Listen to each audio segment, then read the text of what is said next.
नमस्कार, मैं हूं संदीप शर्मा। आप देख रहे हैं एसकेएस खबर। एसकेएस खबर में आपका स्वागत है। शुरू करते हैं आज की मुख्य खबरें। भाजपा की परिवर्तन संकल्प यात्रा शुक्रवार देर शाम को बरहड़ पहुंचकर संपन्न हो गई। संकल्प यात्रा बरहड़ पहुंचने पर भाजपा कार्यकर्ताओं के द्वारा जेसीबी से फूल बरसाकर स्वागत किया गया। यात्रा में शामिल भाजपा के वरिष्ठ नेताओं ने जनसभा के दौरान विपक्ष पर जमकर जुबानी वार किया। स्थानीय टिकटार्थियों के पक्ष में पहुंचे कार्यकर्ताओं ने अपने अपने नेता के पक्ष में पोस्टर बैनर लेकर जमकर नारेबाजी की। बाद में भाजपा के वरिष्ठ नेताओं ने उनको नारेबाजी करने से रोका। साथ ही कांग्रेस को झूठी और धोखेबाज सरकार बताते हुए परिवर्तन करने का संकल्प दिलाया। अलवर सांसद महंत बालकनाथ योगी ने स्थानीय विधायक पर भी जमकर जुबानी वार किया। इस राजस्थान के सिंह द्वार से कमल का फूल खिलते हुए राजस्थान की विधानसभा में कमल का फूल पहुंचेगा। ये भक्तजनों, आप सब लोग बैठे हैं, ये एकता का ही आज जो आप सब एकता का एक जो ताकत देख रहे हैं, ये ताकत ही हम सबको आगे बढ़ाएगी। इसलिए बंधुओं, चाहे देश की आजादी की बात हो, चाहे आज देश को आगे बढ़ाने की बात हो, इन सब विषय में एकता ही काम आई है। और आज जिस प्रकार से बहरोड के अंदर ये गुंडा राज स्थापित हुआ है, ऐसे लुच्चे लफंगे मवालियों को भगाने के लिए भी हमें एकजुट होकर लड़ना पड़ेगा और इनको बाहर का रास्ता सबको दिखाना पड़ेगा। बंधुओं, इस यात्रा के माध्यम से हमारी पार्टी ने संकल्प लिया कि परिवर्तन संकल्प लेकर हम राजस्थान की जनता के बीच में जाएंगे। ये परिवर्तन संकल्प हमारा संकल्प है कि हमारी राजस्थान की भारतीय जनता पार्टी केंद्र सरकार में नरेंद्र मोदी जी के साथ मिलकर राजस्थान की जनता की सेवा में समर्पित रहने वाली पार्टी है। ये संकल्प लेकर आपके बीच में आए हैं कि हमारी भावना केवल आपकी सेवा करनी है। हमारी भावना राज करने की नहीं है, सेवा करने की भावना है। राज और सेवा में बहुत बड़ा अंतर होता है, सबको समझना होगा। आज राजस्थान में जो राज है, उस राज ने क्या स्थिति बनाई है राजस्थान की, ये कोई बात किसी से छिपी नहीं है। और बार बार हम उन बातों को कहने का मैं मानता हूं कोई औचित्य भी नहीं है, क्योंकि राजस्थान की जनता समझ चुकी है कि राजस्थान में जो आज वर्तमान परिस्थिति इस कांग्रेस ने बनाई है, और ये तो झूठी सरकार है, झूठों की सरकार है। अगर मेरी बात झूठ हो तो किसान भाई बैठे यहाँ पर उठकर खड़े बता दे कि आपसे झूठ बोलकर इन लोगों ने वोट लिया था कि नहीं लिया था, लिया था कि नहीं लिया था।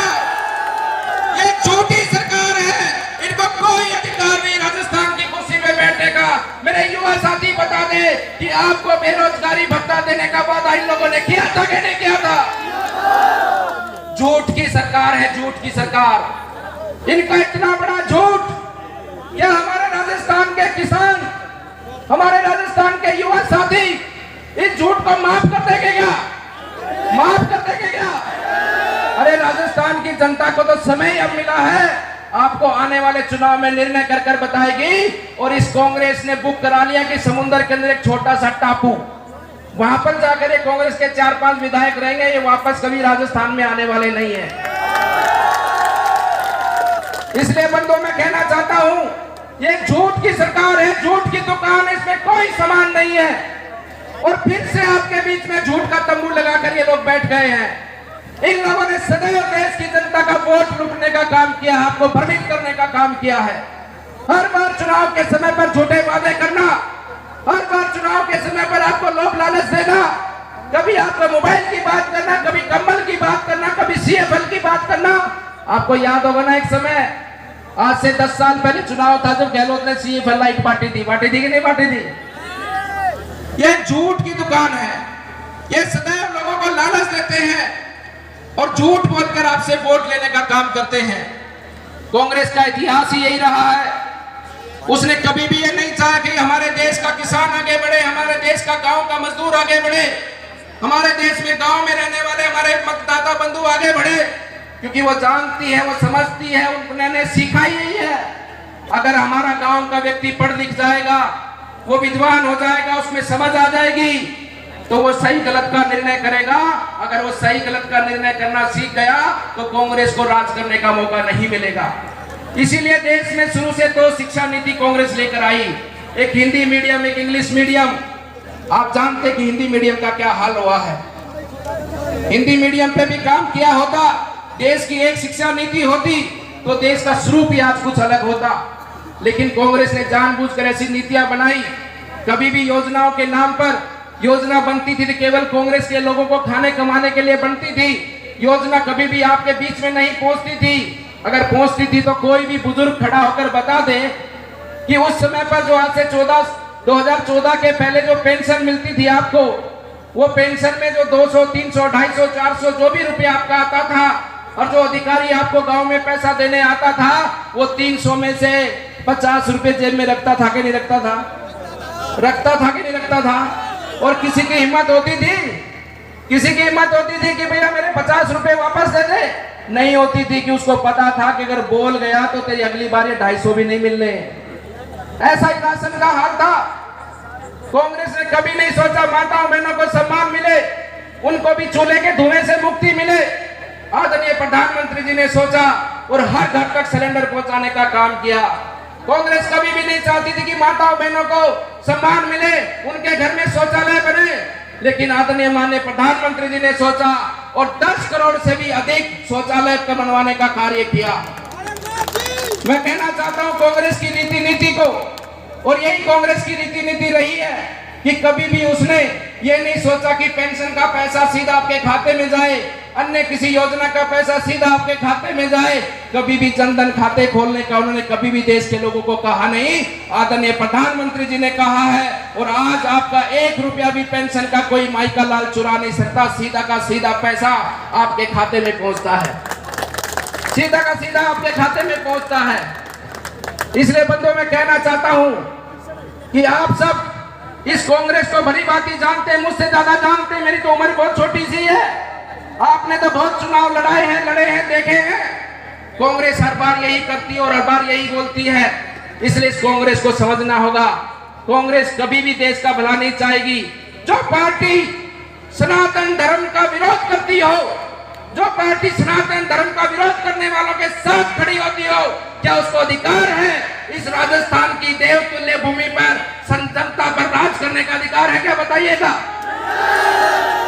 उन लोगों ने कहा कि सनातन धर्म एक ऐसा धर्म है जिसमें वो डेंगू से भी खतरनाक है, वो कोरोना से भी खतरनाक है, वो तो एड्स की बीमारी है। सनातन 9 लाख रुपए, और 9 लाख रुपए में एक स्कूल में तो 30 बच्चे हैं और बैट बल्ले वहां दे दिए 50। मुझे उस कौन सा बैट बल्ला, इतना तो सचिन तेंदुलकर का भी बैट बल्ला का महंगा नहीं होगा जितना इसने खरीदा है। कोसमोस की बॉल जो 20 रुपए की आती है, उसका रेट लगाया है 700 रुपए, 800 रुपए। और सबसे बड़ी बात है, कोरोना के समय पर यहाँ पर एसडीएम के यहाँ पर पैसा इकट्ठा करने का एक अकाउंट खुला था, उसकी मैंने डिटेल मांगी, आज तक नहीं दी गई है। लोगों से पैसा नगद में इकट्ठा किया गया था, लोगों में राशन बांटने के नाम से सबका चून खा गया, सबका चून खा गया। आदरणीय अध्यक्ष जी, आज 4 महीने हो चुके सरकार से जवाब मांगते, नगर पालिका भैरोड का हिसाब किताब मुझे दो। ये मीडिया के बंधु सुन रहे हैं, 4 महीने हो चुके मुझे हिसाब किताब मांगते, आज तक इन लोगों ने मुझे हिसाब नहीं दिया है। लेकिन कब तक दोगे? कब तक नहीं दोगे? कब तक नहीं दोगे? दिल्ली की अम्मा कब तक महल खैर बनाएगी? चूहे की अम्मा एक दिन तो आएगा, एक दिन तो आएगा जब तुम जेल में चक्की खींचोगे और तुम्हारे फोटो ये लोग जनता के बीच में दिखाएंगे, देखो ऐसे होते हैं पापी लोग। आज तक 4 महीने से हिसाब नहीं दिया है। ईमानदारी की बात करते हैं, ईमानदारी की बात करते हैं, रग रग में भ्रष्टाचार चोरी छुपी है तुम्हारे अंदर। अगर तुम्हारे में हिम्मत है तो नगर पालिका भैरोड का हिसाब किताब बोर्ड पर लगाकर दिखाओ कि तुमने कौन सा पैसा कहां खर्च किया है। मेरे पास प्रमाण है, प्रमाण है मेरे पास। भैरोड हॉस्पिटल के अंदर शौचालय बने हुए हैं, आज से नहीं कई वर्षों से बने हुए हैं, गूगल इमेज है मेरे पास में उनकी। इन लोगों ने 50 लाख रुपए नए बनाने के नाम पे उठा लिया, उसका बताओ। अरे काम तो आप भी करवाते हो, घर में 10 बाई 20 के कमरे में 50 लाख लग जाते हैं क्या? और वो तो बना हुआ है पहले का, वो तो बना हुआ है, उसी में पत्थर लगा के टाइल लगा के उसके 50 लाख उठा लिए। ऐसे अनेक मामले नगर पालिका भैरोड में भ्रष्टाचार का अड्डा चल रहा है। कोई कागजें देने को तैयार नहीं है। कभी वहां पर नगर पालिका के ईओ को एपीओ कर दिया जाता है, कभी उसका ट्रांसफर कर दिया जाता है, कभी इधर से उधर किया जाता है। लेकिन कब तक करोगे? अब तो समय आ चुका है, अब समय आ चुका है। आप लोगों के पैसे को किस किस तरह से खाया है वो पूरा सब कुछ हिसाब किताब आपके बीच में रखूंगा। मेरा वादा है आपके बीच में, मेरा वादा है। आपकी गलियां बना दी है कागजों के अंदर, आपको नहीं पता हो तो।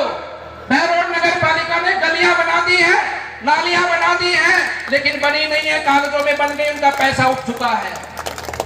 ये पूरा प्रमाण है। जिस दिन ये हिसाब किताब दे देंगे पूरे प्रमाणित करके आप सबके बीच में दिखाएंगे। अगर उसमें हिम्मत है तो एक एक रुपए का हिसाब कहां लगाया, कितना लगाया, किस काम में लगाया, अगर उसमें हिम्मत है तो दिखा के दिखाए बहरोड की जनता। महाचोर है वो, महाचोर। और मैं क्या कहना चाहता हूं, मेरे चुनाव लड़ने की बहरोड में कोई आवश्यकता नहीं है। मेरी बहरोड की जनता चुनाव लड़ेगी, लड़ेगी कि नहीं लड़ेगी? एक बार दोनों हाथ ऊपर उठा के बोले, लड़ेगी कि नहीं लड़ेगी? ऐसे अगर अधर्मी लोगों का, ऐसे पापी लोगों का बरसात दोगे तो ये जीवन ही व्यर्थ है हमारा। किस लिए हम साधु बने हैं? क्या संकल्प लेके आपने मुझे साधु संत समाज की सेवा करने के लिए भेजा, राष्ट्र की सेवा के लिए भेजा? आपने भेजा मुझे, आपके कहे से मैं राष्ट्र की और समाज की सेवा में लगा हूं और पूरी निष्ठा और पूरी ईमानदारी से लगा हूं। इसलिए मैं आपसे कहना चाहता हूं कि निर्णय आपके हाथ में है, जो करोगे आप करोगे, लेकिन धर्म और अधर्म का ज्ञान कर करना। अगर अधर्म के साथ खड़े हो गए तो चाहे कृष्ण भी हो तो कृष्ण ने भी अधर्म के साथ खड़े रहने वालों का संहार किया है।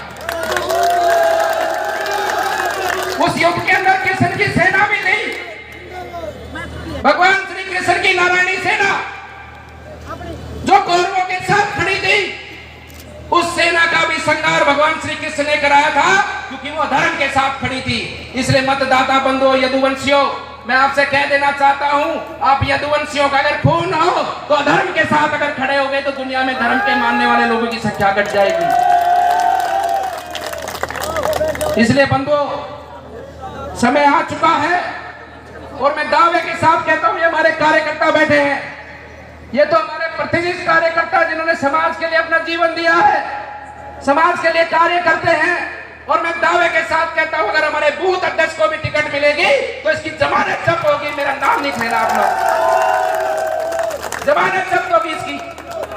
और बिल्कुल नहीं छोड़ूंगा, मैं बता देता हूं, बिल्कुल नहीं छोड़ूंगा। एक एक को किए की सजा दूंगा, कोई भी कान खोलकर सुन ले। एक एक को किए की सजा दूंगा। जिस दिन भगवान ताकत देगा, तुम्हारा खाया पिया सब निकालूंगा और जनता की बहरोड को समर्पित करूंगा। प्रॉपर्टी की दलाली करने वाले राजस्थान की जनता की, अलवर बहरोड की जनता की सेवा करने की बात करते हो। प्रॉपर्टी की दलाली के अलावा तुमने कभी सीखा नहीं है, वसूली के अलावा तुमने कभी कुछ सीखा नहीं है। यही काम कर कर तुम यहाँ तक पहुंचे हो। धोखे से जीत गए तो जनता की सेवा तो करते, कम से कम तुम्हारे पाप तो कट जाते, लेकिन नहीं, लूटने का काम। बिचपुड़ी की घटना आप नहीं जानते, बिचपुड़ी की घटना नहीं जानते। वो लबाना वाला कौन सा सरदार जी है जो यहाँ पर प्रॉपर्टी काटता, थाने में पैसे मांगने पहुंच गया उसके पास में। किसी से छुपी है बातें? इसलिए कान खोलकर सुन ले, बिल्कुल नहीं छोड़ेंगे, बिल्कुल भी नहीं छोड़ेंगे। समय अब आया है और निश्चित रूप से तुम्हारे किए की सजा तुमको मिलेगी।